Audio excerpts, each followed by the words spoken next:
ลโหลสบายดีมาเด้อพี่น้องมื้อนี้เฮามาเฮ็ดสบู่คิมมินกับน้ำผึ้งเฮ็ดไว้ล้างหน้าล้างสิวให้ผิวขาวใสไร้สิวเซียนเพราะว่าคิมมินมันช่วยขัดผิวเฮ็ดให้ผิวเฮาขาวใส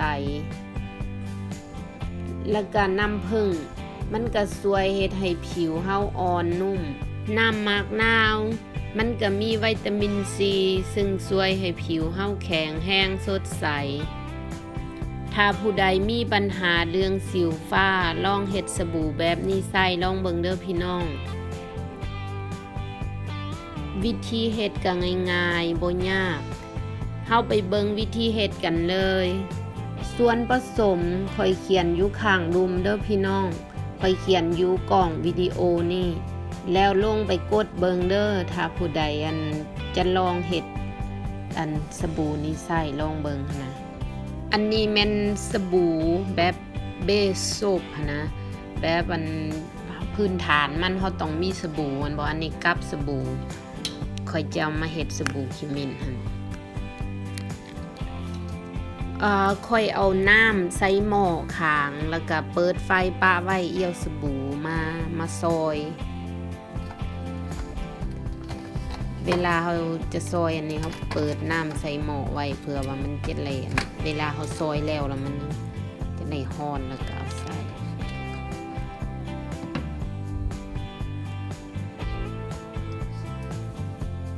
เอาสบู่เอาแต่ผู้ใดจะเอาสบู่แบบใดเด้อพี่น้องแต่สบู่ให้มันเป็นแบบสบู่ใสๆนะมันจะไหลละลายเป็นน้ำนะเวลาเราเอามาต้มหรือว่าเอาไปอบไปต้มให้มันร้อนให้มันละลายนะ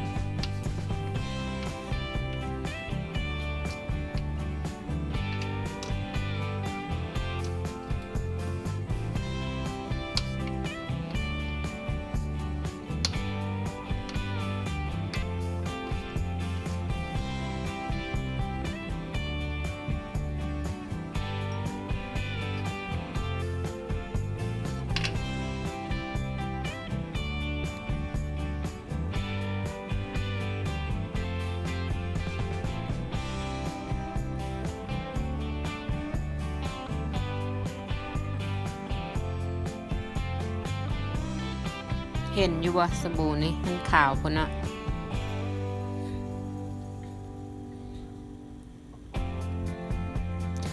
ป่องน้ำนี่นะกวดน้ำนี่นะค่อยจะเอามาตัดมาปาดมาตัดมันไว้ใส่สบู่ที่เฮาเอาไปต้มให้มันละลายเป็นน้ำนะจะเอามาถอกซะนี่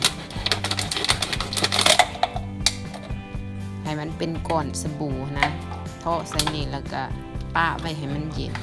ก็จะได้ก้อนสบู่คือแบบบาโรนะคือแบบกวดน้ำเลย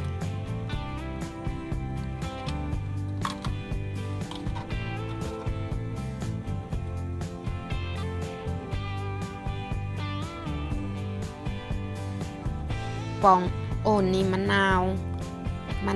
เขาจะเอามาปาดใส่สบู่เฮาหั่นให้มันเป็นสบู่วิตามินซีกับคิมินผงอยู่บ้านเฮาคันมีคิมินแบบอันนี้แม่นน้ำผึ้งฮันนี่นะน้ำผึ้งอยู่บ้านเฮาคิมินแบบคิมินเป็นหัวเฮาก็เอามาซอยต่ำโลดมาซอยมาต่ำใส่โลดซอยมุนๆน้อยๆแลบๆบางๆนะมาหยาบช็อปอันใส่นะอันนั้นไวสลินเด้อพี่น้องไวสลินแบบคือเฮาทาผิวนะบัดอันนี้ไวสลินค่อยจะเอามาทาน้ำมันป่องน้ำเฮานะกวดน้ำเฮานะมาทาอ้อมกวดน้ำหั่นล่ะบ่ให้สบู่ติดกวดน้ำหั่นป่องน้ำหั่นเวลามันเย็นแล้วนะเฮาจะเอาสบู่ออกนะมันยังบ่ติด ติดกระป๋องเขาต้มจนให้สบู่มันละลาย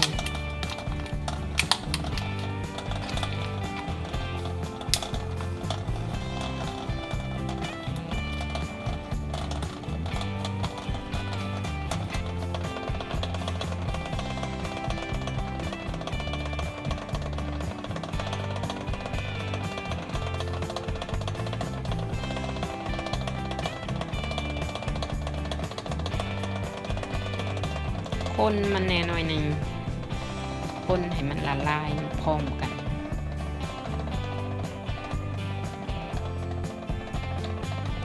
ฝากติดตามแม่เด้อพี่น้อง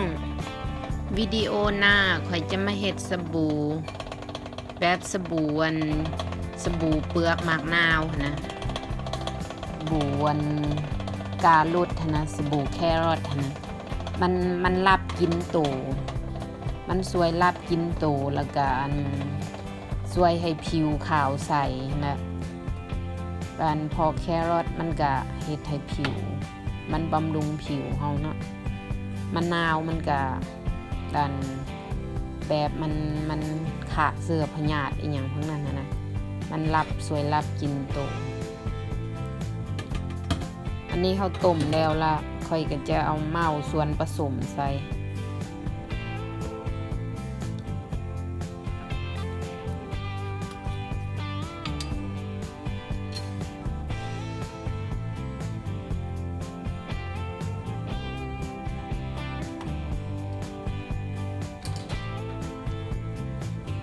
ขมิ้น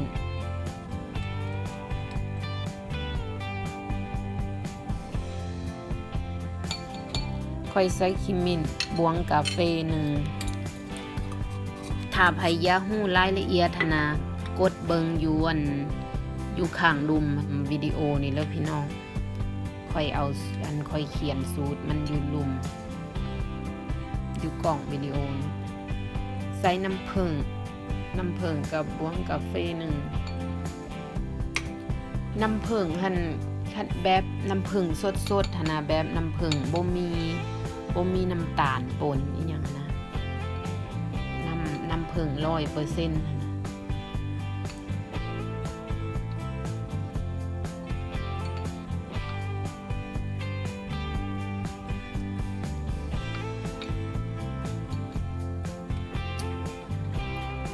ก็ใส่น้ำมันมะกอก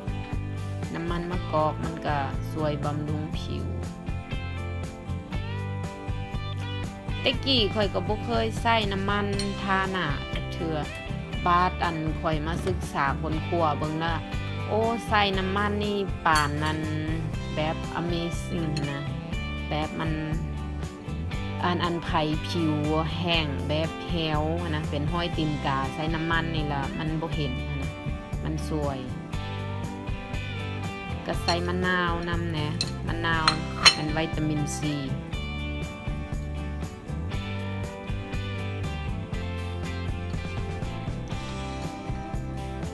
ลองไปเฮ็ดเบิ่งเด้อพี่น้องผู้ใดหน้าเป็นสิวเข้าฟ้าหน้าเป็นสิวอีหยังนะลองไปเฮ็ดใส่ลองเบิ่งอย่าย่านอาทิจะลองเด้อพี่น้องข่อยนี่ลองไปหมดทุกแนวเลยแบบแนวใดมันจะดีต่อเฮานะเฮาก็ลองอันนี้มันแล้วล่ะข่อยจะตีจันให้มันเข้ากันดีๆเด้อพี่น้องแล้วก็มาทอดใส่กันใส่ป่องน้ำที่เฮาทานไวสลินนะบ่ให้มันติดนะทอดใส่หั่นแล้วข่อยก็เจ้าไปเข้าตู้เย็นป้าไว้2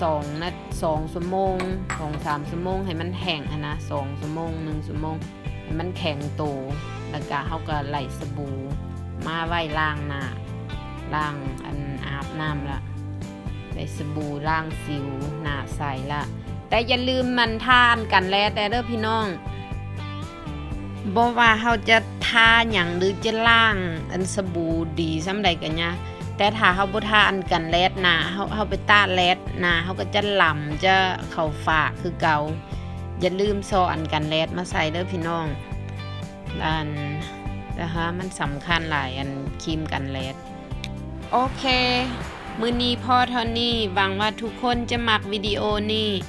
และเจอกันไหมในวิดีโอหน้าบ๊ายบาย